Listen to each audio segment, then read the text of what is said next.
I have to say that, I mean, my first 11 books were all multi-strand and multi-point of view character books. What I'm working on now is single point of view. And it's not quite epic fantasy anymore. It's kind of a historical urban fantasy. But I'm finding that I'm changing my style to accommodate the market and the new length that I'm writing to a little bit. And I'm finding that what I'm winding up with is a leaner, better book. And if I wasn't finding that, I wouldn't be making the changes. But I really do think that limiting the scope of what I'm writing is making me a better writer, if that makes any sense. And I think, not to belabor the Martin point, but I think that if Martin was following closer the typical structure of typical epic fantasy, his books would feel bloated, and they would feel like they were just going on far too long. But because he's approaching it from a more of a, I don't know what the word would be, but he's approaching it from a very non-formulaic angle. He doesn't really have any glaring climaxes in his work. It's more, people compare it more to historical fiction, because there's no like giant battle of 5 armies at the end of it. There's no Sauron is finally defeated at the end of it. It's just people going on with their miserable lives, basically, in this medieval world. And there's many climaxes in various people's lives. You know, somebody gets his nose cut off, someone gets his hand chopped off. And because he's doing it that way, yeah, it doesn't feel like he's just, you never find yourself going, come on, get to the climax, you know. But if in a leaner, meaner piece, you know, it could really suffer from that bloat of, like you said, just tell the story, you know. But, you know, Martin's Martin, and he's like Jordan. He can do whatever he wants, so maybe we should stop talking about Mr. Martin. Dave, let me put you on the spot for a minute, because you have really had a fascinating career in that you've done epic and you've also done military SF. And I've done sword and sorcery. Right. My first novel was Sword and Sorcery. It was done as a Robert E. Howard pastiche plot, which I wound up executing myself instead of handing it to somebody to develop as a Robert E. Howard pastiche.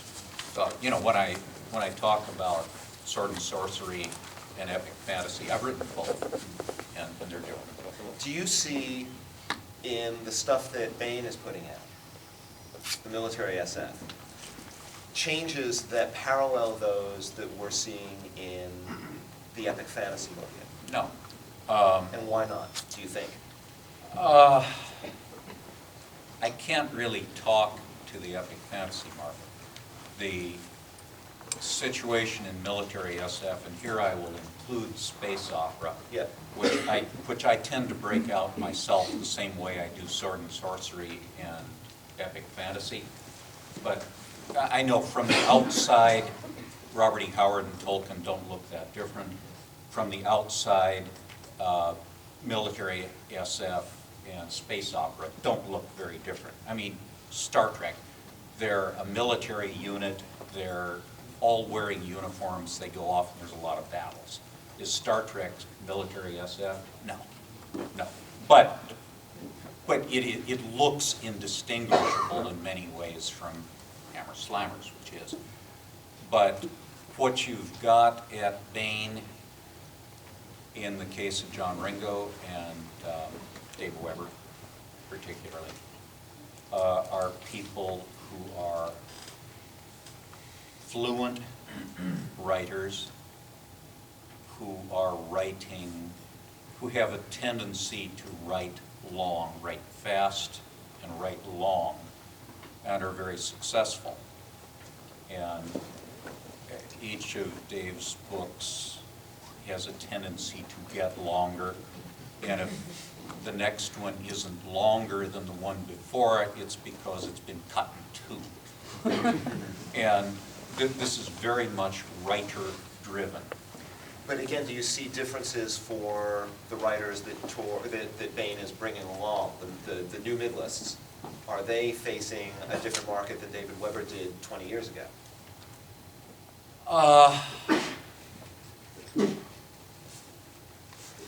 That's a really interesting question. David Weber 20 years ago was writing something much shorter. So maybe the answer is no, they're not. The question of who the new mid-list is or where the new mid-list is that's a separate question. Right. But no, I think the situation is that when somebody becomes successful, the commercial rules for that person are different from the commercial rules for somebody who has not shown his chops. And that's as it should be. That is, yeah, the publisher is going to lose money on a new writer. That's a given. All of them know that. All of them will tell you that. Quite emphatically, in fact. Yeah. The new writer is very much a case of beggars can't be choosers, and the ones who don't understand it are arrogant and stupid. I understand it. Yeah. But he's still arrogant and stupid. But that's the thing. If the publisher says, we're going to give you a chance, however, I am not going to raise my loss on you by 20% just because you're an undisciplined ass. That's not art against commerce. That's the beggar saying, wait a minute, this bread is a day old. Beggars can't be choosers. The people at the bottom always have been the beggars. And I don't think the rules have ever been different for the people at the bottom. And once you get toward the top, maybe you've got some weight to throw around. And I don't mean that somebody like Dave Weber or John Ringo throw their weight around. They don't. But on the other hand, there's no impetus on the editor's part to take something that's successful in a writer who's happy and say, now I want you to do this differently. Right. Now, where's the gain in that? And I don't think it's any different than it's ever been. Freda, how long had you published over in the UK before you came and started publishing here in the States? Oh, 20 years? What differences did you see in the markets when you were making that transition? From what I can make out, the market in America is much broader. Back in Britain, obviously it's a smaller market. This seemed very much more focused on the traditional fantasy. Because I mean, Elfland is a bit sideways. It's sort of, not exactly an urban fantasy, but it's set in the real world. It's contemporary. The characters are sort of not unhuman, but they can sometimes wander off into their other world, so peculiar things happen to them. So it's not your typical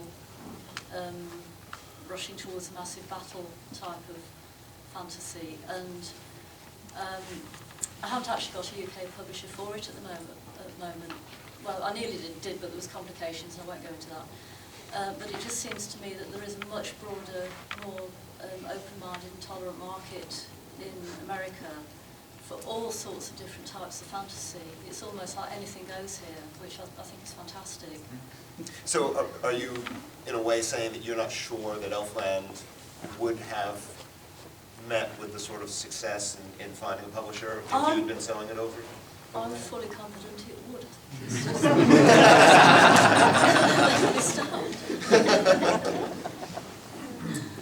If you're good enough, you get away with a lot. Blake, you said before, actually I'll get back to you in a minute. I wanted to ask John something. Do you you were talking before about comics. Do you think that there is going to be a movement in Epic toward more graphic novels, the way there has been in urban fantasy and horror and other areas? And if so, do you think that the form lends itself to the medium? I definitely think the form lends itself to the medium because comics are perfect vehicle for telling stories that go on and are sort of your epic stories. Although I don't know if comic buyers would buy them as much as they buy novels. Because fantasy comics just don't do as well as like superhero comics do. No comics do as well as superhero comics. I've got some of my favorite comics are non-hero, like Ed Brubaker's Criminal. It's a brilliant comic, but when he writes Captain America and X-Men, it outsells it every time. And so I would love to see more epic fantasy adapted into comic form and graphic novel form, but I'm not sure that it's going to be feasible from a commercial perspective, simply because the comic buyers aren't going to, they're not buying them in vast numbers. But the way they flock out and buy 71, what was it, 71,000 hardcovers for of the new Jordan book, that comics just don't get that amount of, sadly, they don't sell that much anymore. You know, when a book breaks the 100,000 mark in the comics realm, it's considered a huge success when it sold 100,000 copies. And so, But don't you think that's going to change with movement toward e-readers and electronic platforms, and particularly when others start copying the iPad and you have color e-platforms? I mean, that's really going to be perfect for graphic novels, don't you think? well, that's the big question right now in the comics field is what are we going to do with this technology? And so the big guys, Marvel and DC, are experimenting with that. But no one really knows yet what they're going to do, you know. Some people are predicting the demise of print comics, and some people are predicting that they're never going to go away. That's just two different mediums. And some people compare it to sort of getting a DVD on the day it comes out, or watching the show live, or getting the show on DVD when it comes out. So you could get it live online maybe, and then or you could wait a month and read it in print, or vice versa. Right. So it's really up in the air right now, and I don't think the comics industry even knows what it's going to do with the new technology. Yeah, these are Like everyone else in the world. Trying to figure it out. When David was talking about magazines before, I really wanted to say, Uncle Dave, what's a magazine? Well, now you have. And understand, I've got a huge collection of pulp and digest fiction. I like to read short stories, and I don't read anything, in effect, that's less than 40 years old. Paramount that's 100 years old. And this is a wonderful field, and there's wonderful stuff in it, and it's dead. You know, I'm sorry it's dead, but, and really, the heyday of the pulps was really only about 30 years, you know, before 1920 to before 1950, really. It's not long. I mean, you can talk about it as a golden age, and maybe it was, but it's not long. I have been a professional writer since 1966, and I've seen a lot of changes, and I don't expect the rate of change to slow down. And you change with it or you're roadkill. Yeah, well, and that actually, I want to open the floor to questions, but I wanted to give Blake kind of the last word here. Because in a way, you're the one who's at the outset of his career, and you've already talked about how this series, you're trying to do some things that are different.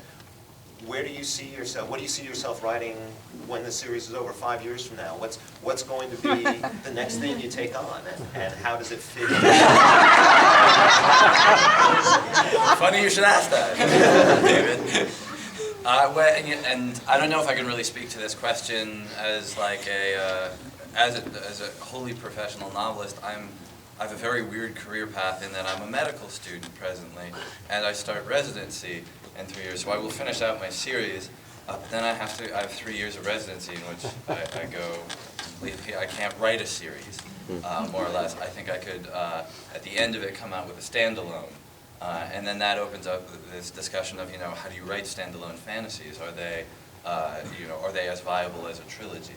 And I probably will be able to better answer this question once book 2 comes out. Your second book. Well, yeah, if I ask you a question, where are you going to be in 5 years, it's going to be easier to answer 5 years from now. Thank you, David. For saving up that last question I couldn't answer and giving me the final word.